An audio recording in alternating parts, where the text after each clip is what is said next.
سورہ التوبہ کی آیت نمبر 24 میں اللہ تعالیٰ نے کیٹاگوریکلی یہ چیز مینشن کر دی ہے. اعوذ باللہ من الشیطان الرجیم، بسم اللہ الرحمن الرحیم.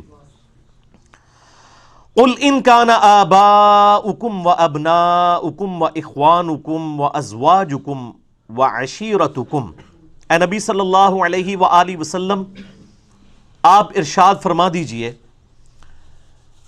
اپنے امتیوں سے کہ اگر تمہارے ماں باپ اور تمہاری اولاد اور تمہارے بہن اور بھائی اور تمہارے کنبے کے لوگ، وہ اموال اور تمہارے مال، اقترفتموہا وتجارۃ تخشون کسادہا، وہ مال جو تم نے بڑی محنت سے کمائے ہیں اور وہ تجارت جس کی مندی کا تمہیں ہر وقت اندیشہ لگا رہتا ہے.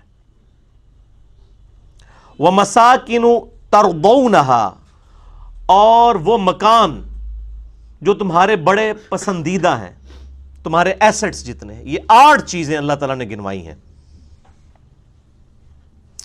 احب الیکم من اللہ ورسولہ، اگر یہ 8 دنیا کی چیزیں تمہیں پسندیدہ ہیں اللہ اور اس کے رسول کے اگینسٹ، وجہاد فی سبیلہ، اور اللہ کے راستے میں جہاد کرنے سے بڑھ کر.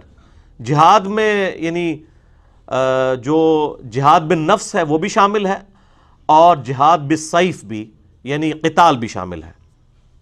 فَتَرَبَّصُوا حَتَّى يَأْتِيَ اللَّهُ بِأَمْرِهِ، تو پھر تم انتظار کرو اس دن کا کہ اللہ تعالیٰ کا حکم عذاب تم پر آ جائے. وَاللَّهُ لَا يَهْدِي الْقَوْمَ الْفَاسِقِينَ، اللہ تعالیٰ فاسق قوم کو ہدایت نہیں دیتا.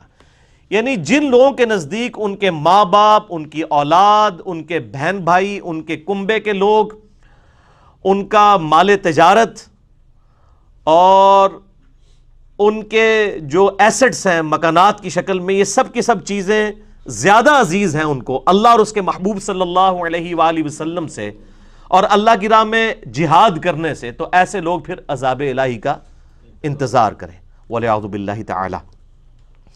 اسی کانٹیکسٹ میں ایک بڑی مشہور حدیث ہے، صحیح بخاری اور صحیح مسلم کی متفق علیہ حدیث ہے. انٹرنیشنل نمبرنگ کے مطابق بخاری میں ہے 16 نمبر اور مسلم میں 165.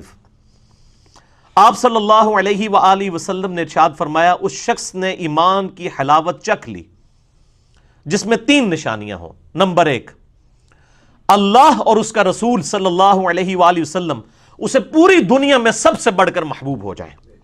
نمبر 2، اس کی دوستی اور دشمنی کا معیار اللہ کی ذات بن جائے. اور نمبر 3، کفر کی طرف لوٹنا اس کے لیے اتنا ہی مشکل ہو جائے جتنا زندہ آگ میں جلایا جانا. یعنی وہ شخص آگ میں جلنے کے لیے تیار ہو جائے لیکن ایمان نہ چھوڑے. اس لیول کا اگر ایمان ہوگا تو وہی شخص ایمان کی حلاوت چکھ سکتا ہے. اسی طریقے سے بخاری اور مسلم میں ایک اور حدیث ہے، انٹرنیشنل نمبر کے مطابق صحیح بخاری میں 15 نمبر اور مسلم میں 169. یہ بھی بڑی مشہور حدیث ہے کہ امام کائنات سید الاولین والآخرین شفیع المذنبین رحمت للعالمین سیدنا و مولانا امام اعظم محمد رسول اللہ صلی اللہ علیہ وآلہ وسلم نے ارشاد فرمایا، تم میں سے کوئی شخص اس وقت تک مؤمن ہی نہیں ہو سکتا جب تک کہ میں اسے اس کے ماں باپ، اولاد، سب لوگوں سے بڑھ کر عزیز نہ ہو جاؤں. وہ مؤمن ہو ہی نہیں سکتا. اور اسی کا کلائمیکس وہ حدیث ہے صحیح بخاری کی انٹرنیشنل نمبر کے مطابق 6632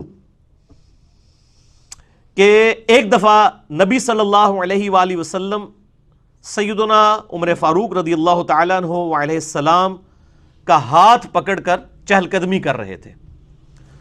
تو سیدنا عمر نے بھی تھوڑی فرینکنس محسوس کی کہ حضور نے میرا ہاتھ پکڑا ہوا ہے، مجھ سے محبت کر رہے ہیں.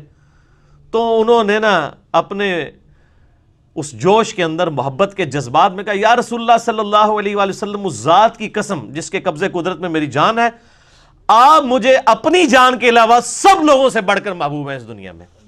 وہ یہ سمجھ رہے تھے میں نے کوئی بہت بڑا دعویٰ کر دیا.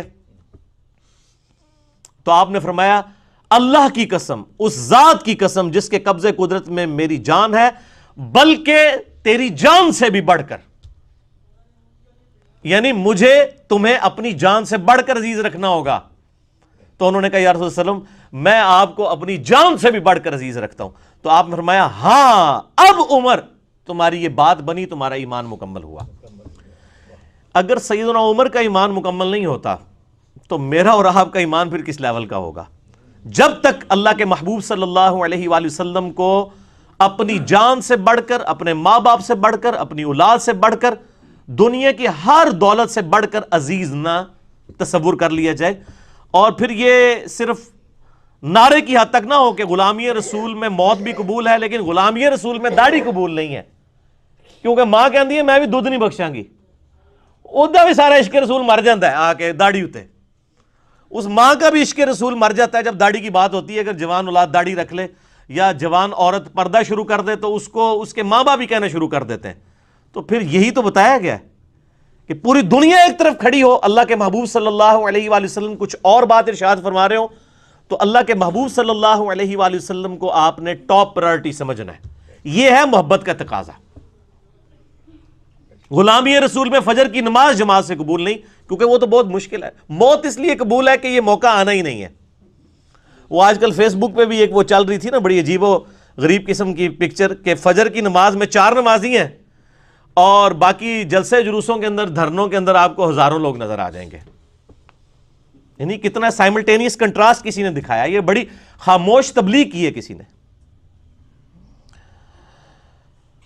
علمی پوائنٹ نمبر 2, میرے بھائیوں آپ میں سے اکثر لوگوں کی یعنی اس حوالے سے نو ہے میری پوائنٹ آف ویو کے حوالے سے کہ میں جوڈیشری کی سپورٹ میں ہمیشہ بات کرتا ہوں کہ عدلیہ جو ہے اس کو آزاد ہونا چاہیے اور عدلیہ کا احترام کسی بھی مہذب معاشرے کو قائم رکھنے کے لیے بہت ضروری ہے.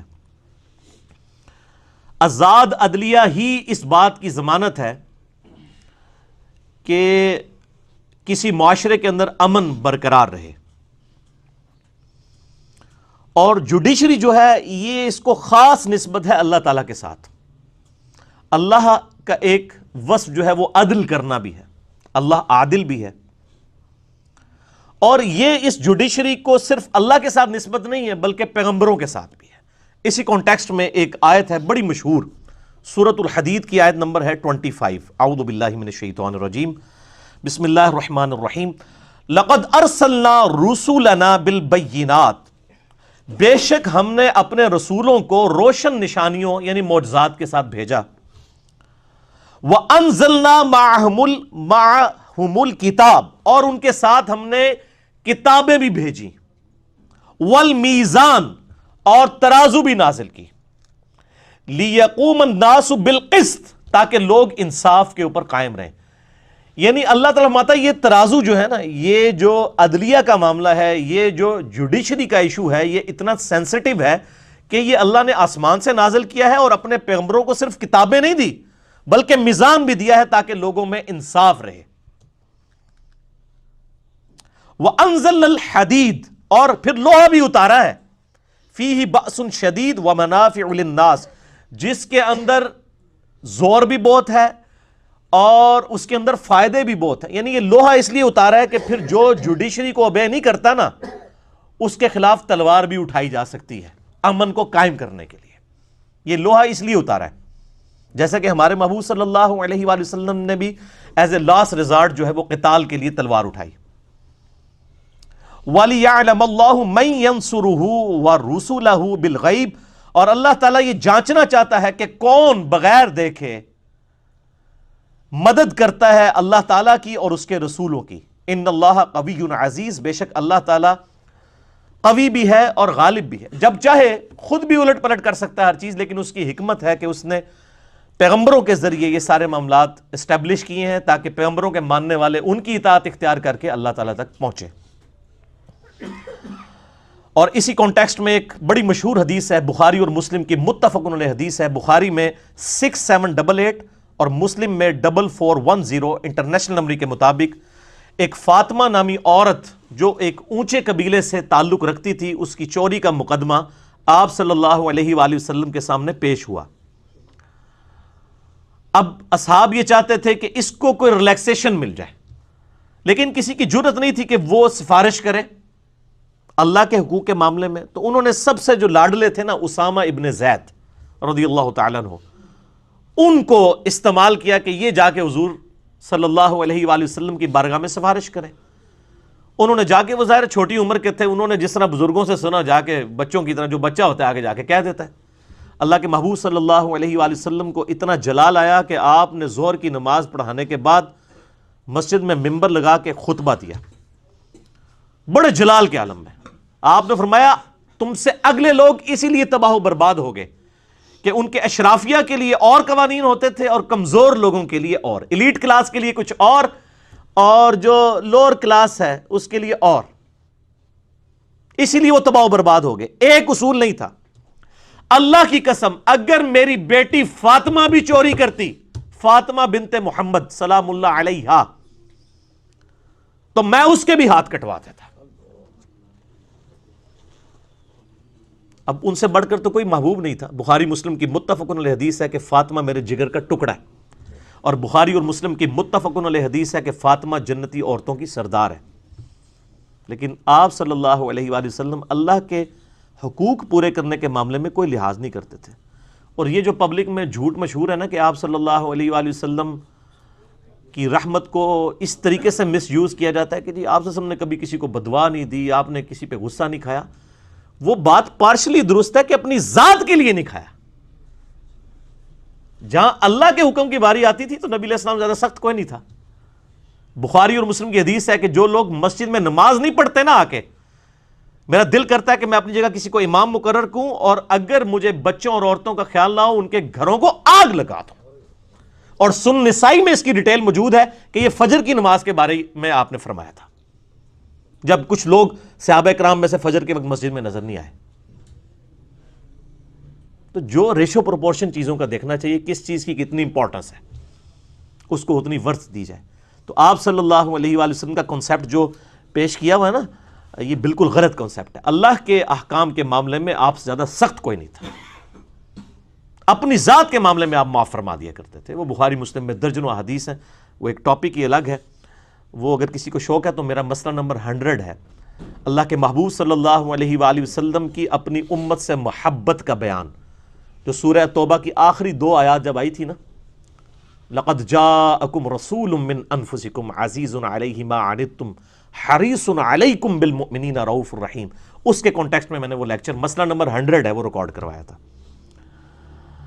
اور اس حوالے سے سیدنا مولا علی رضی اللہ تعالیٰ عنہ علیہ السلام کا قول بڑا مشہور ہے، جس سے عملی تواتر حاصل ہے اہل سنت اور اہل تشیع دونوں کے ہاں، کہ مولا علی فرمایا کرتے تھے، چونکہ وہ چیف جسٹس بھی رہے سیدنا عمر کے دور کے اندر حجاز کے، وہ فرمایا کرتے تھے کہ کوئی معاشرہ بغیر ریلیجن کے تو چل سکتا ہے، لیکن بغیر انصاف کے نہیں چل سکتا. ریلیجن کے بغیر چل سکتا ہے. اور اس کی پریکٹیکل مثال آپ دیکھ لیں یورپ کا اور امریکہ کا معاشرہ. ہمارے لوگ جب وہاں سے یہاں واپس آتے ہیں تو تعریفیں کرتے ہوئے نہیں تھکتے، اور یہاں سے جب وہاں جاتے ہیں تو ادھر کی برائیاں کرتے ہوئے نہیں تھکتے، بلکہ یہاں بھی آ کے ادھر کی برائیاں کرتے ہیں اور جسٹیفائی ہوتے ہیں. وہ معاشرہ بغیر دین کے چل رہا ہے صرف انصاف پر قائم ہونے کی وجہ سے. اور ظاہر ہے معاشرے میں 2 ہی چیزیں ہیں، اس کے اوپر معاشرے نے چلنا ہے، احترام جان اور احترام مال. جان میں عزت و آبرو شامل ہے اور مال میں باقی ساری چیزیں، سیکیورٹی بھی شامل ہے. جس معاشرے میں یہ 2 چیزیں نہیں ہوں گی وہ معاشرہ قائم نہیں رہ سکتا. اس معاشرے کی پھر جو ٹوٹ پھوٹ ہے وہ پھر لوگوں کے سامنے آ جائے گی، جو ہمارے اس وقت پاکستان کے معاشرے کی حالت ہو چکی ہے، بولے اعوذ باللہ تعالی. اب رہا میرے بھائیوں گستاخ رسول کی جو سزا کا ایشو ہے، 295C جو ہمارے آئین کا حصہ ہے، اس کی امپلیمنٹیشن یہ ایک بڑا سینسٹیو ٹاپک ہے. اور آپ کو پتہ ہے کہ یہ اس حوالے سے جو ہے وہ ممتاز قادری کی اسیسینیشن بھی ہوئی، سلمان تاثیر کی اسیسینیشن بھی اسی حوالے سے ہوئی، اور مشال خان کا کیس بھی آپ کے سامنے ہے، اور یہ آسیہ مسیح کا جو کیس ہے اسی کی آپ سمجھ لیں کہ کرالریز ہیں یہ جو کچھ باقی واقعات ہوئے ہیں. شہباز بھٹی وہ بھی کرسچن تھے، وہ بھی اسیسینیٹ ہو گئے اسی وجہ سے. تو میرا اس میں اصولی موقف ایک ہے شروع سے ہی کہ ہم علمی اصلاح کے اوپر زور دیں. پلیز لوگوں کو جذباتی ڈاکٹرائن نہ دیں، علمی ڈاکٹرائن دیں. اور میں اپنی اکیڈمی کی پالیسی کی وجہ سے آج ذرا کھل کے گفتگو نہیں کروں گا اس کے اوپر.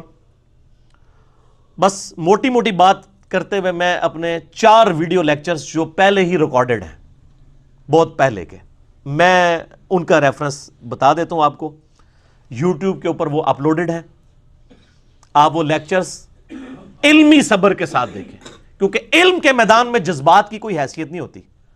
اگر جذبات میں ہم جائیں نا تو آدم علیہ السلام کو اگر فرشتوں نے سجدہ کیا نا تو ہم بھی اپنے نبی کو سجدہ کرتے ہیں صلی اللہ علیہ وآلہ وسلم. ہم کیوں رکے ہوئے ہیں؟ ہم ابو داؤد، ترمذی، ابن ماجہ کی اس حدیث کی وجہ سے رکے کہ ایک صحابی نے نبی علیہ السلام کو سجدہ کیا، آپ نے فرمایا سر اٹھا، جب میں فوت ہو جاؤں گا تو میری قبر سے گزرے گا، کیا میری قبر پہ بھی سجدہ کرے گا؟ یہ حدیث مشکات میں بھی موجود ہے. کہا نہیں یا رسول اللہ. تو آپ نے فرمایا پھر تو مجھے سجدہ کیوں کر رہا ہے؟ اگر میں سجدہ جائز سمجھتا تو بیویوں سے کہتا کہ اپنے خاوندوں کو سجدہ کریں اس حق کے سبب جو اللہ نے ان کو دیا. اب جذباتی ڈاکٹرائن پہ جائیں تو نبی علیہ السلام کو سجدہ بنتا ہے، علمی ڈاکٹرائن پہ جائیں تو نہیں بنتا. اب آپ فیصلہ کریں کہ آپ نے علمی ڈاکٹرائن کے اوپر بات کرنی ہے یا جذباتی ڈاکٹرائن.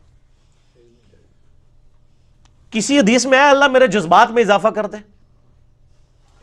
قرآن میں آیا قل رب زدنی علما، اے اللہ میرے علم میں اضافہ کر دے. کسی حدیث میں، کسی آیت میں آیا کہ جذبات والے اور بغیر جذبات والے برابر نہیں ہو سکتے. لیکن سورہ الزمر میں آیا آیت نمبر 9 میں قل هل يستوي الذين يعلمون والذين لا يعلمون انما يتذكر اولو الالباب. اے نبی علیہ السلام فرما دیجئے کہ بے شک علم والے اور بغیر علم والے برابر نہیں ہو سکتے، نصیحت تو نہیں حاصل کرتے مگر عقل والے.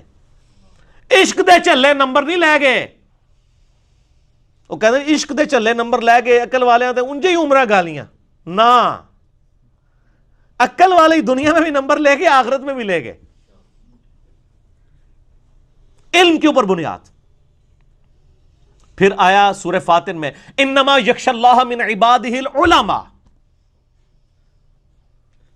بے شک اللہ کی جو خشیت ہے، معرفت ہے، وہ اہل علم کو ہے. علماء سے مراد یہ نہ سمجھیے گا ڈگریوں والے علماء، اہل علم، چاہے وہ ڈگری والا یا بغیر ڈگری والا. وہ تو صحیح بخاری میں واضح حدیث ہے بلغ عنی ولو آیہ، پہنچا دو میری طرف سے، خواہ تمہیں ایک آیت ہی آتی ہو نا وہ بھی لوگوں تک پہنچا دو. ہمیں نبی علیہ السلام نے ڈگری دی ہے ہر مسلمان کو الحمدللہ.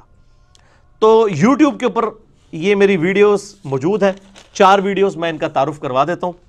اگر آپ اس میں کوئی علمی غلطی پائیں، آپ پہ فرض ہے کہ میری اصلاح کریں، انشاءاللہ میں رجوع کروں گا. مجھے رجوع کرنے میں کوئی آر نہیں ہے. کیوں؟ کیونکہ نہ میں وہابی، نہ میں بابی، میں ہوں مسلم علمی کتابی. نہ میں سو کالڈ وہ وہابی کو علمی بات کرے کہتے ہیں وہابی ہے، اور نہ میں بابی ہوں کہ بابوں کا دفاع کروں فرقوں کے. میں علمی کتابی مسلم ہوں. آپ میرے سامنے بات لائیں، میں انشاءاللہ مانوں گا انشاءاللہ. اور یہ ٹرمز میں نے جو ڈیوائز کی ہیں قرآن سے کی ہوئی ہیں. سورہ احقاف میں آتا ہے نا ایتونی بکتاب من قبل ھذا او اثارۃ من علم ان کنتم صادقین. نبی علیہ السلام یہ بحث کریں اور آپ کی کتاب کو نہ مانیں، آپ کہیں کہ ایتونی بکتاب من قبل ھذا. چل اس کتاب کو نہیں مانتے ہو، اپنی کو کتاب لے آؤ جو اللہ نے نازل کی ہو. او اثارۃ من علم، یا نبیوں کے علم کے آثار ہوں، جذبات کے آثار نہیں سر، علم کے. اگر تم سچے ہو، علم بھی آ گیا کتاب بھی، تو پھر ہم صحیح کہتے ہیں نا، نہ میں وابی نہ میں بابی، میں ہوں مسلم علمی کتابی. پہلا لیکچر ہے جو لاکھوں لوگوں نے دیکھا، وہ مشعل خان یا مشال خان سے ریلیٹڈ تھا، جسے خان عبد الولی خان یونیورسٹی میں ڈنڈوں کے ذریعے اور ٹانگیں مار کے پورے ایک موب نے قتل کر دیا تھا. آپ یوٹیوب پہ جا کے لکھیں نا مشال خان انجینئر محمد علی مرزا، میرا نام ساتھ لکھے تو وہ کلپ کھل جائے گا. الحمدللہ کافی عرصے تک وہ ٹاپ ٹرینڈ کے اوپر رہے وہ الحمدللہ. انشاءاللہ فرحان بھائی یہ جو جتنے بھی میں 4 لیکچرز بتا رہا ہوں نا، کامنٹس میں اور ڈسکرپشن میں نا ان کے لنکس بھی ڈال دیں، تاکہ اگر کسی کو نہیں ملیں گے تو آپ جب ویڈیو کھولتے ہیں نا، چاہے اپنے اسمارٹ فون پہ کھولیں چاہے ڈیسک ٹاپ کے اوپر، ایک ڈسکرپشن نیچے لکھی ہوتی ہے، اس کو آپ کلک کریں گے تو ڈسکرپشن کھل جائے گی، اس میں ہم ان ساری ویڈیوز کے لنک ڈال دیں گے جس نے دیکھنے ہوں گے. دوسرا لیکچر ہے گستاخ رسول کی سزا کے حوالے سے اور امام ابن تیمیہ کی جو کتاب ہے الصارم المسلول علی شاتم الرسول، سونتی ہوئی تلوار گستاخ رسول کے اوپر، اس میں اس کتاب کا میں نے کریٹیکل انالیسس کیا ہے. یعنی مجھے جو امام ابن تیمیہ سے المتوفیٰ 728 ہجری اس حوالے سے اختلاف ہے میں نے علمی طریقے سے عوام الناس کے سامنے رکھا ہے، اور میں بھی گستاخ رسول کی سزا کو ایز اے لاسٹ ریزارٹ قتل سمجھتا ہوں. آیت محاربہ سورۃ المائدہ آیت نمبر 33 کے تحت فساد فی الارض والے معاملے میں، باقی کسی سے کوئی لغزش ہو جاتی ہے تو اس پہ توبہ پیش کریں اور وہ رجوع کر رہا ہے تو جامعہ ترمذی میں صحیح حدیث ہے کہ موت کے غرغرے سے پہلے پہلے توبہ قبول ہے. سورۃ الفرقان کی آیت نمبر 70 میں آیا کہ اگر کوئی شرک سے بھی توبہ کر لے دنیا کی زندگی میں ہم اس کے گناہوں کو بھی نیکیوں سے بدل دیں گے. تو شرک تو اللہ کی گستاخی ہے، اس کی بھی توبہ ہے، اس کے علاوہ کسی کی بھی گستاخی ہو اگر وہ توبہ کر لے تو توبہ قابل قبول ہے. باقی آپ اس لیکچر میں دیکھ لیجئے گا. اور اس میں نے مولانا وحید الدین خان صاحب کی کتاب ہے، انڈیا کے اسکالر ہیں، جو اسی کتاب کے کریٹیکل انالیسس کے اوپر لکھی گئی ہے الصارم المسلول علی شاتم الرسول کے حوالے سے، اس کا بھی تعارف کروایا. وہ بھی کتاب آپ کو PDF مل جائے گا نیٹ سے. تیسرا لیکچر جو حال ہی میں ریکارڈ ہوا وہ گستاخانہ فلم اور کارٹونز پہ کاؤنٹر نیریٹو میں نے دیا تھا، جوابی بیانیہ کہ مسلمانوں کو اب کیا کرنا ہے. وہ بھی ایک امپورٹنٹ لیکچر ہے، آپ لکھیں کاؤنٹر نیریٹو آن گستاخانہ cartoons and films engineer Muhammad Ali Mirza, تو وہ کلپ کھل جائے گا. باقی ہم لنک بھی اس کے اندر انشاءاللہ ڈال دیں گے. اور چوتھا لیکچر جو آج کی نوجوان نسل کے لیے بہت ضروری ہے، کیونکہ اس وقت جو پڑھا لکھا نوجوان طبقہ ہے وہ علماء کے مس کنڈکٹ کی وجہ سے اور ٹی وی اینکرز کی غلط پٹیاں پڑھانے کی وجہ سے، دونوں ہی مجرم ہیں اس میں، وہ دین سے متنفر ہو رہا ہے. اور ظاہر ہے جب علماء یہ آ کے کہیں گے کہ بھئی گستاخوں کو گالیاں نکالنا ثواب کا کام ہے تو ایک ینگ جنریشن تو سوچے گی کہ یار یہ کون سا دین ہے. تو اس کے اگینسٹ میں نے ایک کلپ ریکارڈ کروایا اور ان کے دلائل کا میں نے کریٹیکل انالیسس کیا. صرف 15-20 منٹ کا یہ کلپ ہے. اس کا عنوان ہے کیا گستاخوں کو گالیاں دینا ثواب کا کام ہے، اور سیدنا ابوبکر صدیق کے اوپر یہ تہمت لگائے گی. اور کچھ قرآن سے بھی دلائل میں نے سارا انالیسس کیا ہے تاکہ لوگوں کو پتہ چلے کہ بعض لوگ بڑے فخر سے کہہ رہے ہوتے ہیں نا جی ہم بارود والے نہیں ہیں، ہم درود والے ہیں، کہہ رہے ہوتے ہیں نا. تو سر اس کو ریوائز کریں، آپ یہ کہا کریں ہم بارود والے نہیں ہیں، درود والے ہیں، اور ہم گالیاں دینے والے نہیں ہیں، گالیاں کھانے والے ہیں. جیسے درود پڑھنا اللہ اور اس کے محبوب صلی اللہ علیہ وآلہ وسلم پر، نبی علیہ السلام پر اللہ اور فرشتوں کی سنت ہے، اس طرح گالیاں کھانا کس کی سنت ہے؟ ہمارے نبی علیہ السلام کی. قرآن پاک میں نہیں ہے کافر کیا کچھ کہتے تھے، مجنوں کہتے تھے، دیوانہ کہتے تھے، نعوذ باللہ کیا کیا الفاظ رکھتے تھے. تو گالیاں کھانا سنت ہے، گالیاں دینا سنت نہیں ہے. ٹھیک ہو گیا؟ یہ دونوں چیزیں کریں. ہم نہ بارود والے ہیں اور نہ گالیاں دینے والے ہیں، ہم درود والے ہیں اور گالیاں کھانے والے ہیں. صلو علی الحبیب اللہم صلی علی محمد وعلی آل محمد کما صلیت علی ابراہیم وعلی آل ابراہیم انک حمید مجید. اللہم بارک علی محمد وعلی آل محمد کما بارکت علی ابراہیم وعلی آل ابراہیم انک حمید مجید. اللہ تعالیٰ سے دعا ہے جو حق بات میں نے کہی اللہ تعالیٰ ہمارے دلوں میں راسخ فرمائے، ہمارے ملک پاکستان کی خیر فرمائے، اسے اندرونی اور بیرونی خطرات سے محفوظ فرمائے، ہمیں کتاب و سنت کی تعلیمات کو خود سیکھ کر عمل کر کے دوسرے بھائیوں تک پہنچانے کی توفیق عطا فرمائے. اگر جذبات میں میرے منہ سے کوئی بات آج نکل گئی اللہ تعالیٰ ہمارے دلوں سے محو کر کے ہمیں معاف فرما دے، اور جو اچھی باتیں نکلی ان کا اللہ تعالیٰ ہمیں اجر عطا فرمائے. سبحانک اللہم و بحمدک اشہد ان لا الہ الا انت استغفرک و اتوب الیک وما علینا الا البلاغ المبین. جزاکم اللہ خیرا و احسن الجزاء.